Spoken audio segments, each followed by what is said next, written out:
Bonjour, aujourd'hui je vais vous présenter les expressions régulières.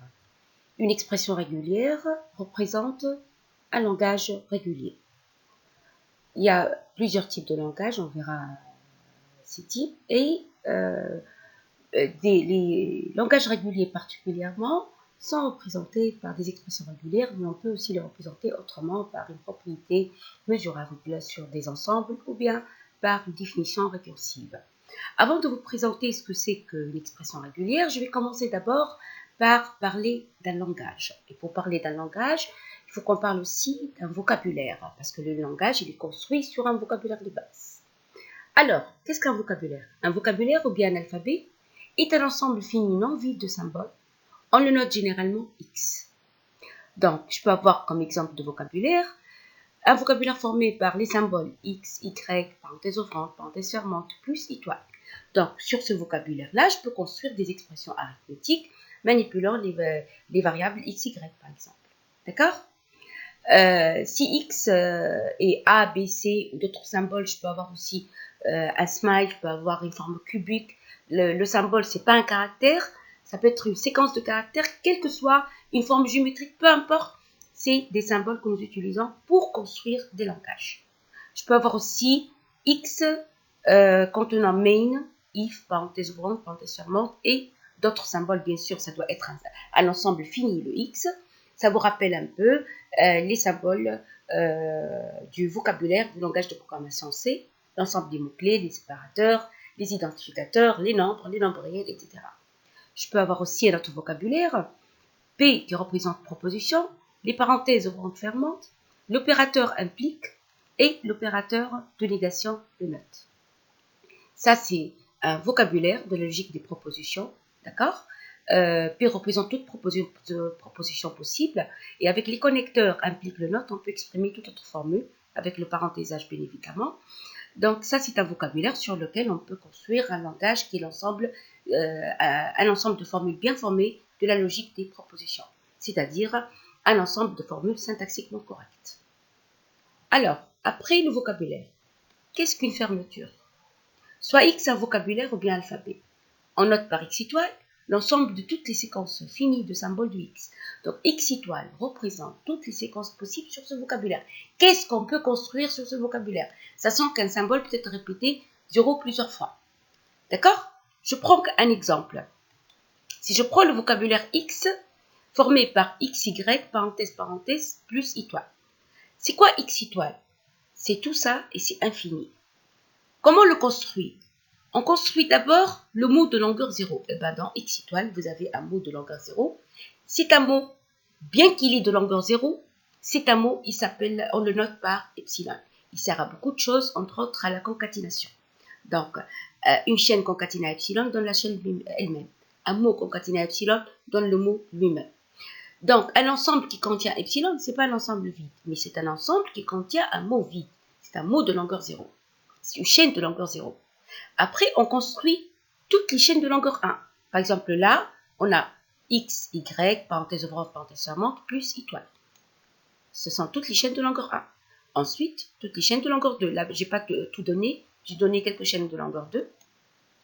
Après, les chaînes de longueur 3, les chaînes de longueur 4, les chaînes de longueur 5. Il y a une chaîne de longueur 5. Après, celle de 6. D'accord? Et là, il y a une chaîne de longueur 6. Et ça ne s'arrête pas. C'est comme ça que vous construisez le X étoile. Ça, donc on a vu le vocabulaire, la fermeture. C'est quoi un langage? Eh bien, un langage défini sur un vocabulaire X est un sous-ensemble de X étoile. Pourquoi? Parce que X étoile, c'est toutes les séquences possibles. Et un langage, c'est quoi? C'est toute séquence qui vérifie une syntaxe. Donc, ça ne peut être qu'un sous-ensemble. Il peut être égal à X étoile. On verra l'exemple où il y a l'égalité. Alors, si le vocabulaire est X formé par les chiffres de 0 à 9, elle peut être les représentations décimales des nombres entiers naturels. Par exemple, là, elle, c'est pas X étoile, parce que epsilon, c'est pas une représentation décimale. Et tout le reste est correct. Bien sûr, il y a une différence entre un nombre entier et sa représentation décimale. Parce que la représentation décimale pouvait concaténer à gauche autant que vous voulez de 0.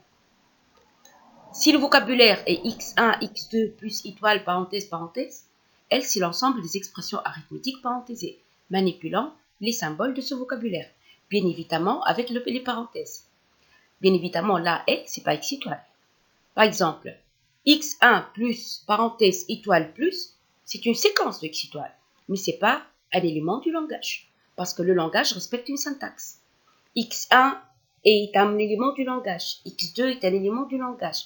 Si E1 et E2 sont des éléments du langage, alors il en est de même pour E1 parenthésé, E1 plus E2, E1 fois E2. Donc, c'est une syntaxe qui est imposée. Alors là, il n'appartient pas au langage. Donc, c'est ça ce que c'est qu'un langage. Maintenant, qu'est-ce qu'une chaîne vide ou une chaîne qui ne contient aucun symbole du vocabulaire? Ça s'appelle aussi un mot vide. On la note par epsilon. C'est quoi la longueur d'une chaîne? La longueur d'une chaîne finie oméga et le nombre de symboles qu'elle contient. On la note cardinalité oméga. Par exemple, sur le vocabulaire AB, la chaîne ABBA est de longueur 4. Parce que si vous regardez, vous avez A, B, B, A, 4 symboles. La chaîne epsilon est de longueur 0, quel que soit le vocabulaire. Sur le vocabulaire AB, BA, C, donc vous avez 3 symboles, AB, BA, C. Je vous ai dit qu'un symbole peut être une séquence de caractères d'une taille finie, bien évidemment, de n'importe quel caractère fini. Le mot ABBA, dans ce cas, il est de longueur 2, parce que vous n'avez pas A séparé des B. Vous avez AB concaténé à BA. Et le mot epsilon est toujours de longueur 0. La chaîne ABC est de longueur 2. Vous avez AB et ensuite C. Par contre, la chaîne ACB n'existe pas sur ce vocabulaire. On ne peut pas la construire. On peut construire ABC, BAC, CAB, CBA, parce qu'on concatine des symboles. Mais là, il n'est pas possible d'avoir une concaténation qui te donne ACB. Donc, il n'est pas défini sur le vocabulaire. ACB n'appartient pas à AB, BAC et tout. Qu'est-ce qu'un mot? Un mot, c'est une application d'un segment initial de longueur n vers le vocabulaire.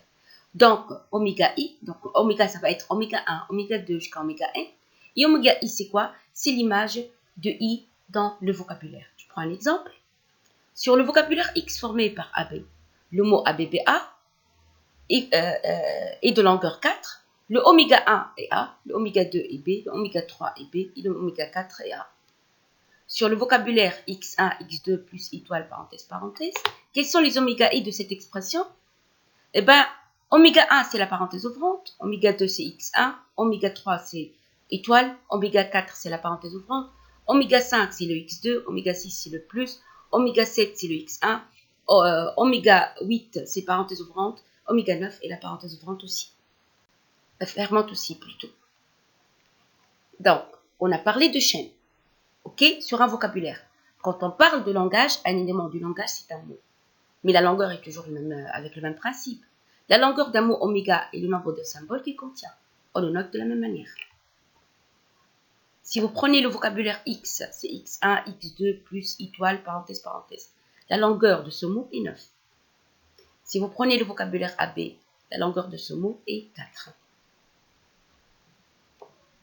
Nombre d'occurrences d'un symbole dans un mot. On le note par longueur oméga indicée par x. Ça représente le nombre de fois où le x apparaît dans le mot oméga. Donc, c'est quoi la longueur d'un mot oméga? C'est la somme des nombres d'occurrences de tous les x qui appartiennent au vocabulaire de référence. Je prends un exemple. Sur ABC, c'est quoi le nombre de B dans le mot ABBA? Égal à 2. Sur le même vocabulaire, c'est quoi le nombre de B sur epsilon?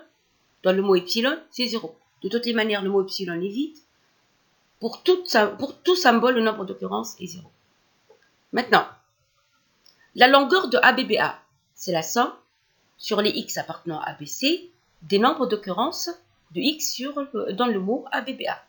Donc, le nombre d'occurrences de A dans le mot, plus le nombre d'occurrences de B dans le mot, plus le nombre d'occurrences de C dans le mot.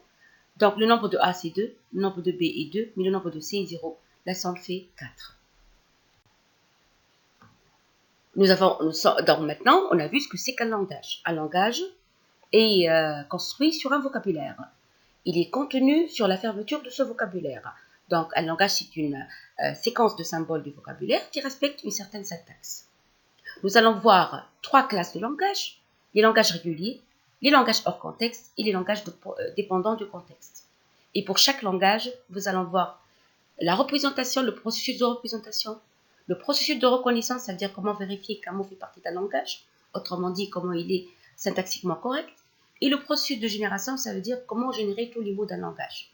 Maintenant, je vais focaliser sur la représentation des langages réguliers par ce qu'on appelle les expressions régulières. D'abord, une notation. On note par AK, AAA concaténé 2 fois. Donc, A2, c'est AA. Donc, l'ensemble formé par A dans l'exposant est 0 est représenté par epsilon. Donc, c'est un ensemble qui contient uniquement epsilon. L'expression régulière associée, c'est epsilon. L'ensemble A étoile, c'est toute séquence possible de A. Donc, c'est l'ensemble des AI avec I supérieur égal à 0.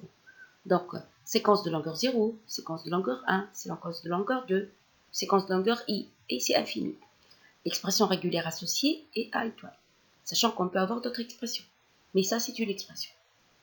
Pour le A+, A+ veut dire des séquences de A de longueur différente 0. Donc, des longueurs 1, 2, I, et c'est infini. On la note par l'expression A+. Donc, A+ représente toute séquence de longueur différente 0. Et A étoile représente toute séquence sur A de longueur supérieure ou égale à 0.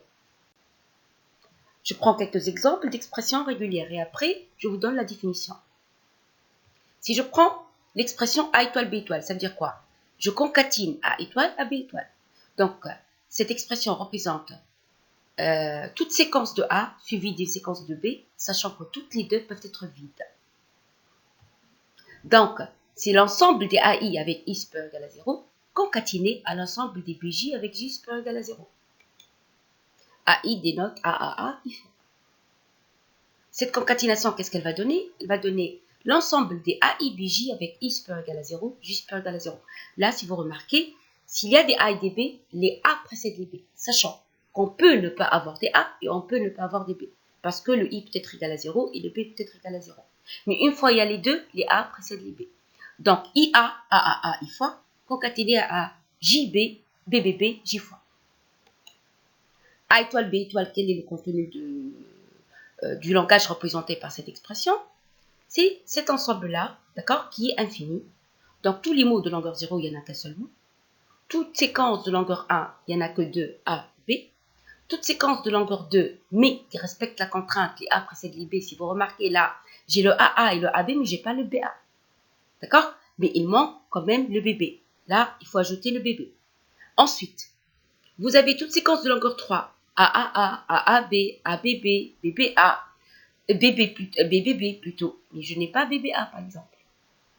Après toute séquence de longueur 4, 5, 6. Là, c'est un mot particulier, une séquence particulière de longueur 7. Ah, la contrainte qu'il faut respecter, c'est que s'il y a un A et un B, les A précèdent les B. Bien sûr, pour la longueur 2, il nous manque le BB. Le A étoile B étoile est différent de A plus B étoile. Pourquoi? A plus B étoile, c'est toute séquence sur le vocabulaire AB. Le plus représente l'union. D'accord? Alors, parce que A plus B étoile contient toute séquence de longueur 0, de longueur 1, de longueur 2, si vous remarquez, il y a le AA, AB, BA, BB. Donc, le B peut précéder le A. Mais, dans le A étoile B étoile, on ne peut pas avoir BA. De longueur 3, AAA, AAB, ABA, ABB, BAA, BAB. Donc, on n'a pas de contrainte d'ordre. Par contre, la relation entre les deux, c'est que le A étoile B étoile est un sous-ensemble de A plus B étoile. Parce que A plus B étoile, c'est comme le X étoile, représente toutes les séquences possibles. Et A étoile B étoile, c'est une séquence, ça représente des séquences qui respectent une contrainte. S'il y a des A et des B, les A précèdent les B. Sachant qu'on peut ne pas avoir des A et on peut ne pas avoir des B. Un autre exemple. L'ensemble des mots sur le vocabulaire AB ayant AA comme facteur droit. Ça veut dire qu'il se termine par AA. Donc, c'est une sous-chaîne droite. C'est représenté par l'expression suivante. A ou B étoile, concaténé à AA.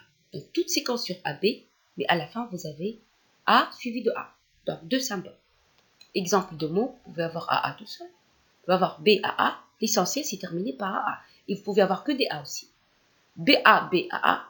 AAAA, ça se termine toujours par AA. Un autre exemple, les mots sur ABC ayant ABC comme facteur, ça veut dire comme sous-chaîne. Donc, on garantit le ABC au milieu, et à gauche et à droite, vous pouvez avoir une séquence libre sur le vocabulaire ABC. Donc A plus B plus C, étoile, représente l'ensemble A, virgule B, virgule C, le taux étoile. Donc votre X, c'est ABC. D'accord? Si T, il commence par ABC, on enlève ce qui est à gauche. Si T, il se termine par ABC, on enlève ce qui est à droite. Ça ne veut pas dire qu'il n'y a pas plusieurs ABC, mais ça veut dire qu'il faut garantir qu'il y a le ABC. Un autre langage, les représentations décimales des nombres entiers naturels. Donc, c'est 0 ou 1 ou 2 jusqu'à 9 plus. Pourquoi c'est pas étoile? Parce que le epsilon, ce n'est pas une représentation décimale. Il y a une différence entre un nombre et sa représentation décimale. Le nombre, c'est le nombre comme il est. La représentation décimale, vous concaténez autant que vous voulez de 0 à gauche. Les représentations décimales du nombre entier non nul. Ça veut dire quoi non nul? Il doit y avoir au moins un chiffre différent de 0. Je garantis ce chiffre différent de 0. À gauche, je peux avoir autant que je veux de 0. Et à droite, je peux avoir n'importe quelle séquence de chiffres. Sachant qu'on peut avoir une autre expression. Ça veut dire à gauche, on peut avoir 0, 1, 2 jusqu'à 9. C'est pas grave. Donc, on peut avoir plusieurs expressions pour un même langage. D'accord? Mais il y a des expressions qui sont optimales en termes de symboles utilisés par rapport à d'autres. Représentation décimale des entiers naturels ayant 1 dans les dizaines. Ça veut dire 1 est le multiple de 10 exposant 1. Donc, vous allez avoir ce qui est en vert, c'est les unités. En rouge, c'est le chiffre de des dizaines. Donc, vous avez le 1. Et à gauche, vous pouvez avoir les centaines, les milliers, vous êtes libre. Quels sont les plus petits mots de ce langage? C'est pas 10, c'est 11 aussi, 12, 13, jusqu'à 19. Tous des plus petits mots. Pourquoi? Parce qu'on s'intéresse à la syntaxe et pas à la valeur sémantique. Donc, un plus petit mot, c'est 2 chiffres, dont celui qui est à gauche est 1. Donc là, vous n'avez pas le chiffre de la centaine. D'accord? Si vous ajoutez des zéros, vous allez avoir d'autres mots, etc., de longueur plus importante. Donc, on parle de plus petit en termes de longueur. Représentation décimale des entiers naturels ayant 1 dans les dizaines et 0 dans les unités. Et représenté de cette manière. Donc, vous avez 1, 0. C'est comme il se termine par AA. Cette fois-ci, il se termine par 1, 0. Et à gauche, vous pouvez avoir 0, 1, 2 jusqu'à 9. Quand vous voulez, vous êtes libre. Maintenant, représentation décimale des entiers naturels ayant 1 dans les dizaines et 0 dans les unités, mais de longueur inférieure à 5. Ah, donc ce sont tous les mots de longueur, de toutes les manières, le plus petit mot est de longueur 2. Tous les mots de longueur 2, 3 et 4. Donc l'expression qui représente, ou une expression qui représente 10, ou bien un chiffre quelconque parmi les 10 que vous avez là, concaténé à 10, ou bien 2 chiffres, donc 1 concaténé à un autre, et le troisième et le quatrième. C'est comme ça qu'on exprime. On ne peut pas utiliser les quantificateurs 2, 3, etc. Les métriques, non. C'est comme ça qu'il faut représenter le langage, par une expression régulière. Pourquoi? Parce que une expression régulière est définie récursivement comme suit. Epsilon est une expression régulière qui représente le langage formé par l'unique mot epsilon. Un symbole A d'un vocabulaire est une expression régulière. Elle représente le langage formé par l'unique symbole A. Si E est une expression régulière, alors E plus, E étoile, E parenthésé le sont aussi. Si E1 et E2 sont des expressions régulières, alors il en est de même pour E1 concaténé à E2, c'est comme la concaténation de chaînes. Et E1 plus E2, ça veut dire l'union de deux expressions. D'accord? Si vous remarquez, on n'a pas une métrique 2 ou 3. Pour cela, on ne peut pas utiliser une séquence avec un nombre d'occurrences. Un lemme, l'ensemble des langages réguliers et l'ensemble des langages représentés par une expression régulière.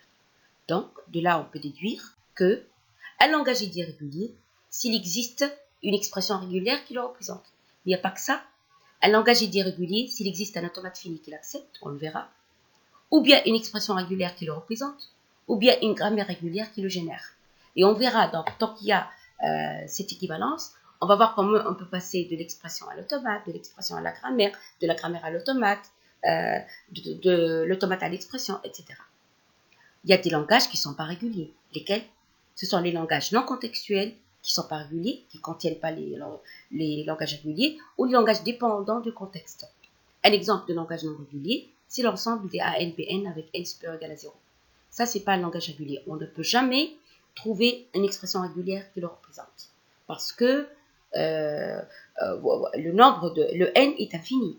Donc, je ne peux pas décrire le nombre n qui est un nombre unique qui représente et le nombre de A et le nombre de B. On verra ceci en détail dans une autre vidéo. Merci pour votre attention.